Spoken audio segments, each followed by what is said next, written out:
Non è stato raggiunto il quorum, anche se devo dire che a Padova un successo importante perché il 42% è più in città e nella provincia, dove Padova svetta rispetto a tante altre città italiane, insomma denota un senso di responsabilità dei padovani molto importante. Anche il dato Veneto, il 37% del Veneto, direi un dato importante, lo ha ricordato anche il nostro governatore Zaia.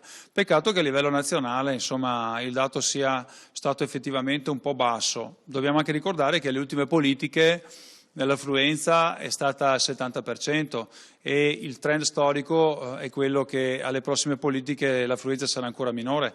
Quindi come si può arrivare a un referendum, a un quorum del 50% se già alle elezioni politiche o anche amministrative va molta meno gente a votare? È uno scandalo anche che un presidente dica ai cittadini di non andare a votare.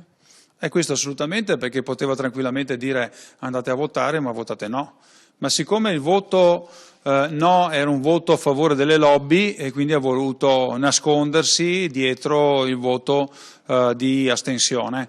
Però 15 milioni di persone non sono assolutamente poche, sono tante e mi fa veramente piacere che la città di Padova abbia avuto una risposta così importante. Siamo qua arrivati solo a Padova al 50% e se con la nuova legge a Padova ci sarebbe stato il quorum perché la metà, esattamente più della metà di quelli che hanno votato le elezioni politiche. Renzi non tiene conto assolutamente di quelli che sono migliaia e migliaia, i 15 milioni di italiani che sono andati a votare contro le trivelle, perché ricordiamo a chi ci ascolta che l'85% ha detto sì e solo il 15% no, quindi una vittoria stragrande, pochissima pubblicità, molti cittadini neppure sapevano che c'era il referendum. L'hanno fatta apposta.